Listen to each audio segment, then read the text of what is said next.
सभी बच्चों का आर्यन इंस्टीट्यूट गाजीपुर में स्वागत है।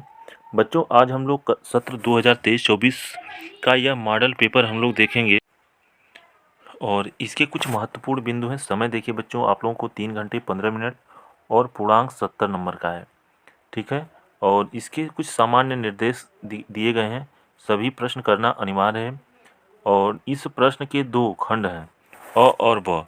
इसमें आप लोग देखिए, अ में 20 अंक के दिए जाएंगे जो OMR पर रखना होगा और वे बहुविकल्पी होंगे, ठीक है। और OMR में आप लोग काटेंगे नहीं और व्हाइटनर का प्रयोग नहीं करेंगे, ये सब वर्जित है, ठीक। खंड ख यह 50 अंक का होगा, ठीक है। चलिए हम लोग सीधे प्रश्नों पर आते हैं जो आज हम लोग करेंगे बहुविकल्पी प्रश्नों को। आज हम आप लोगों को खंड अ का केवल प्रश्न कराएंगे और इसके दूसरे भाग में हम लेकर आएंगे पूरे प्रश्नों को। तो आज केवल 20 प्रश्नों को हम लोग करेंगे। चलिए पहले प्रश्न का आंसर देखते हैं हम। किन्हीं दो संख्याओं का एलसीएम 60, एचसीएफ 3, एक संख्या 12, तो दूसरी संख्या ज्ञात कीजिए। तो देखो बच्चों, पहली संख्या गुणे दूसरी संख्या बराबर एचसीएफ इंटू एलसीएम, आप लोग पढ़ा होगा। तो इस फार्मूले पर यदि हम लोग रखें तो पहली संख्या 12 दिया गया है गुणे दूसरी संख्या बराबर एचसीएफ 3 गुणे 60 हो जाएगा, ठीक। तो हमें दूसरी संख्या ज्ञात करना है, तो दूसरी संख्या बराबर हो जाएगा 3 गुणे 60। अब इधर देखिए 12 गुणा है तो भाग हो जाएगा 12, तो 12 पंजे 60, 5 तिया 15। कौन सा ऑप्शन सही होगा? ऑप्शन नंबर 2, इसका सही जवाब होगा 15। चलिए प्रश्न नंबर 2 देखा जाए। प्रश्न नंबर 2 में क्या दिया हुआ है? एक शून्येतर परिमेय संख्या और एक अपरिमेय संख्या का गुणनफल होता है। शून्येतर का मतलब होता है शून्य न हो, तो कोई भी संख्या लें, जैसे हमने लिया 3, और एक अपरिमेय संख्या कोई हमने ले लिया कड़ी में 2। तो अब बताइए आप लोग, यह परिमेय है कि अपरिमेय? ऐसी कोई भी संख्या होगी यह सदैव अपरिमेय ही होगी। तो इस प्रश्न का राइट जवाब है ऑप्शन 1, यानी सदैव अपरिमेय संख्या, ठीक। प्रश्न नंबर 3 देखा जाए। प्रश्न नंबर 3 में क्या दिया हुआ है? क्या पूछ रहा है कि रेखा युग्म समीकरण यह दिया है और एक समीकरण यह को हल होंगे। क्या हल होंगे? आप लोग देखते होंगे A1/A2। देखिए जो समीकरण होता है रेखा युग्म समीकरण, यह इस तरह से होता है A1x plus B1y plus C1 बराबर 0 के रूप में होता है। तो यहाँ भी वही है। अब x का गुणांक A1 कहलाएगा, y का गुणांक B1 कहलाएगा और अचर पद C1 कहलाएगा। फिर इसी तरह से इसका भी होगा A2x plus B2y plus C2, इस तरह से होगा। तो हम लोग क्या करेंगे, संबंध निकालते हैं पहले A1/A2 का मान कितना आएगा। देखिए x का गुणांक 1, तो 1/4 इसका आ गया। B1/B2 का देखिए कितना आ रहा है, यह आएगा 2/8, यानी यह 2 एकम 2, 2 चौका 8, 1/4 इसका भी आ रहा है। चलिए इसका देखते हैं C1/C2 कितना आ रहा है। तो -5 बटा -भी 5 का 5, 5 चौका 20। तो सभी का मान देखिए कुछ इस तरह से आ रहा है कि A1/A2 बराबर B1/B2 बराबर C1/C2। तो बताइए ऐसा कब होता है? जब एक रेखा दूसरे पर संपाती हो, दोनों रेखाएं क्या हो, संपाती हो। तो जब रेखाएं संपाती होती है तो बताइए उसके कितने हल होते हैं? आप लोग जानते होंगे अपरिमित रूप से अनेक हल होते हैं, ठीक बच्चों। चलिए प्रश्न नंबर 4 को देखते हैं। प्रश्न नंबर 4, एक सबसे बड़ी का मतलब हम लोग एचसीएफ निकालेंगे, जिसे 70 125 को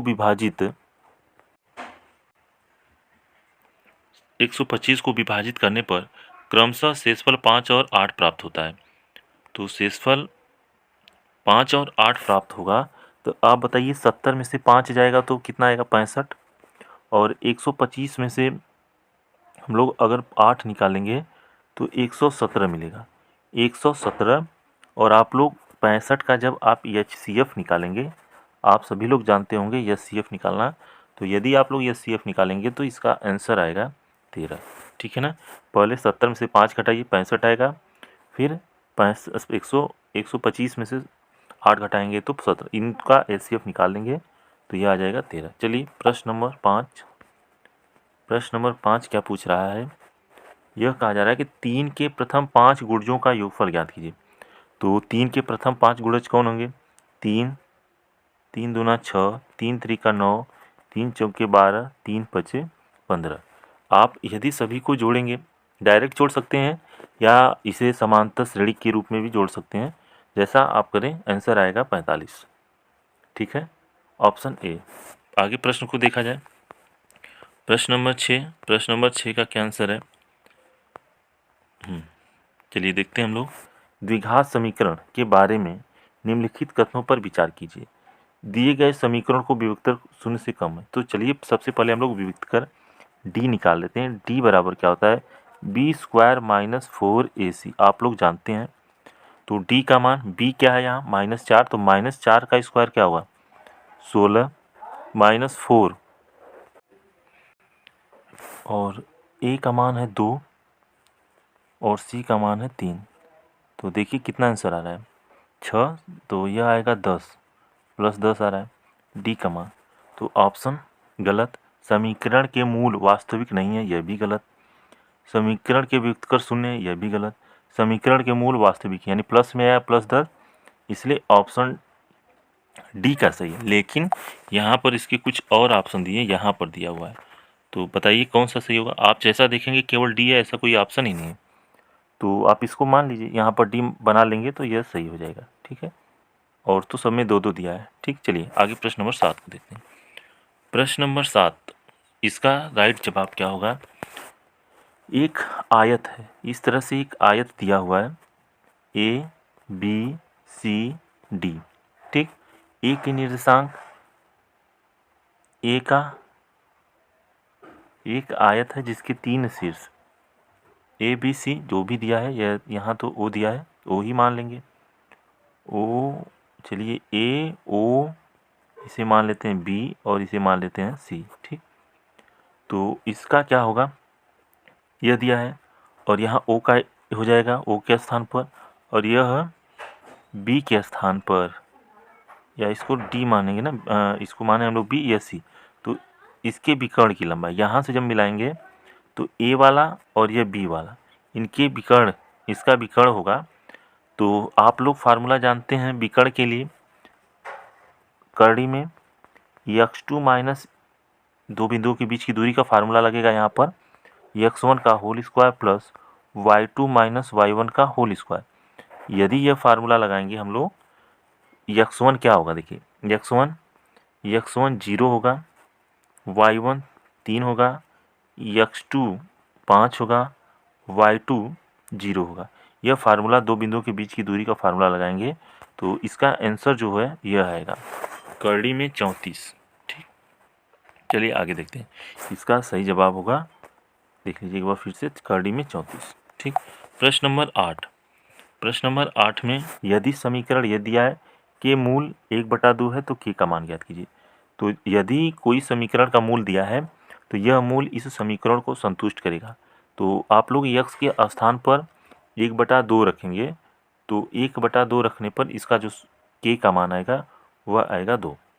x के स्थान पर 1/2 रखिए ना, तो आएगा 1/2 का होल स्क्वायर, 1/2 का होल स्क्वायर प्लस के इंटू 1/2 माइनस 5/4 बराबर 0। इसी को सॉल्व कर दीजिए, के का मान आ जाएगा 2 आएगा। चलिए प्रश्न नंबर 9।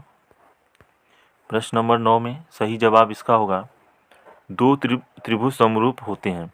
तो आप जैसा देख रहे हैं, यदि इनके संगत कोण बराबर हों, सही है, इनकी संगत भुजाएं एक ही अनुपात में होती हैं, यह एक ही अनुपात, तो ऑप्शन इसका सही होगा ऑप्शन नंबर 3। ठीक, चलिए प्रश्न 10। प्रश्न 10 का सही जवाब होगा, एक समकोण त्रिभुज ABC में C समकोण, C जो है इस तरह से समकोण त्रिभुज बना लेंगे हम लोग, या 90 अंश। C होगा, यह A होगा, यह B होगा। ठीक, AC दिया है 3 और BC दिया है 4। तो बिंदु C से जाने वाली माध्यिका की माप, यहाँ से माध्यिका मान लेते हैं यह डी है। अगर 3 4 है तो AC की जो लंबाई होगी 5 होगी, आधा करेंगे 5/2 यानी 2.5, यानी इसका जवाब आएगा ऑप्शन नंबर 1। ठीक।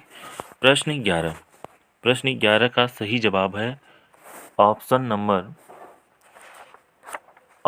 1। इसका यही जवाब होगा। आप लोग इसको हल कर सकते हैं। ठीक है। और 12 का ऑप्शन 1 0 आएगा, क्योंकि 0 ही रखेंगे एक के स्थान पर तो यही इसको संतुष्ट करेगा। ठीक। चलिए प्रश्न नंबर 13 का सही जवाब है, तीसरे का सही जवाब होगा। थोड़ा वीडियो लंबा ना जाए इसलिए हम लोग थोड़ा जल्दी कर देते हैं। Option number 3 1/2। देखिए इसमें आप लोग क्या करेंगे, टैन थीटा का यदि मान निकालेंगे तो 3/4 आएगा। ठीक है। और 4 sine theta minus cos theta, ऊपर और नीचे कॉस से भाग करेंगे तो यह आएगा 4 टैन थीटा -1 बटा में 4 टैन थीटा +1। बस टैन थीटा का मान रखेंगे, सीधे आंसर आ जाएगा। इसका सही आंसर होगा 1/2। ठीक है, 1/2। चलिए प्रश्न 14 में कुछ भी नहीं करना है। ठीक है, केवल सेक ए क्या होगा, 1/cos ए प्लस टैन साइन ए बटा में cos ए। जब आप इसको सॉल्व करेंगे तो यह आ जाएगा, और इनटू में यहाँ पर भी होगा 1 माइनस साइन ए। करके रखिए, आंसर इसका आ जाएगा आप लोग के सामने। आंसर आएगा cos ए। ठीक। चलिए प्रश्न 15, यदि त्रिज्या 7 सेमी वाले एक वृत्त के एक त्रिज्यखंड का कोण 60 अंश है, त्रिज्यखंड का क्षेत्रफल। तो यहाँ पर तो ऑप्शन वैसा है नहीं, लेकिन त्रिज्यखंड के क्षेत्रफल का फार्मूला यही होता है। तो आप चाहें तो इसी को सही जवाब लगा सकते हैं, लेकिन ये फार्मूला होता है जो दिया है, इस पर रखिए और आपका आंसर आ जाएगा। ठीक है। चलिए प्रश्न नंबर 16 में क्या बोला गया है, एक गोला और एक बेलन यानी एक सुराही निम्नलिखित का संयोजन है। क्या है, एक गोला और एक बेलन, बाकी एक अर्धगोला और एक बेलन, 2 अर्धगोले, एक बेलन और एक शंकु, एक सुराही। इस तरह से सुराही क्या होती है, देखिए यही इस तरह से सुराही होगा आपका। यह क्या है, गोला, और यह क्या है, बेलन। ऊपर वाला बेलन होगा, यह गोला होगा, इसलिए सही जवाब होगा ऑप्शन ए। ठीक। चलिए प्रश्न नंबर 17 का सही जवाब है पहले तो प्रश्न को देखते हैं। 1 से 10 तक की धनात्मक विषम संख्याओं का माध्य होगा, यानी हमसे समांतर माध्य पूछा जा रहा है। विषम 1 3 5 7 9 बटा में 5। ठीक। तो जोड़ने पर आंसर आप लोगों का आएगा, अगर जोड़ेंगे तो 4 5 10 17 17 9। चलिए इसका सही जवाब है ऑप्शन नंबर 4 5 आएगा। ठीक है। आगे प्रश्न 18 का सही जवाब होगा, देखिए माध्यिका पूछा जा रहा है। तो माध्यिका सम संख्या 2 3 3 6 सम संख्या है, इसको अलग करते हैं। बचा कितना, 16 और 17। ट्रिक है, 16 17 को जोड़िए, 33/2, 2 से भाग दीजिए क्योंकि 2 ही पद है और बाकी से मतलब नहीं, तो इसका सही जवाब आ जा रहा है 33/2। प्रश्न नंबर 19, यदि कुछ प्रेक्षणों का माध्य 27 बहुलक 45 तब माध्यिका होगी। देखिए एक फार्मूला होता है बहुलक के लिए, बहुलक बराबर होता है 3 गुणे माध्यिका -2 गुणे माध्य। ठीक। इसी फार्मूले पर आप रख देंगे ये जो मान दिए गए हैं, माध्यिका यहाँ दिया है, बहुलक का यहाँ दिया, रखेंगे माध्यिका का आ जाएगा। तो इसका आंसर क्या आएगा, इसका आंसर आएगा 33। आप लोग हल करेंगे तो 33 मिलेगा। चलिए इस सीरीज का यह लास्ट प्रश्न है और यह प्रायिकता से पूछा गया है। जब एक पासे को फेंका जाता है तो 3 से छोटा या 3 से छोटी एक विषम संख्या आने की प्रायिकता क्या है। जब आप पासे को फेंकेंगे तो पासे में क्या आ सकता है, 1 2 3 4 5 6, ठीक, यही आएंगे 5 और 6।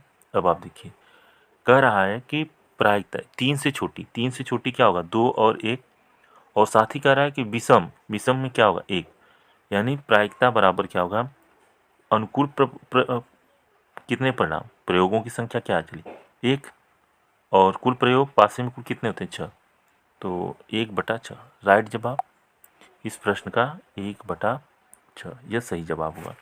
वीडियो कैसा लगा आप लोग एक बार कमेंट करके बताइए। पूरा वीडियो देखने के लिए आप लोगों का धन्यवाद।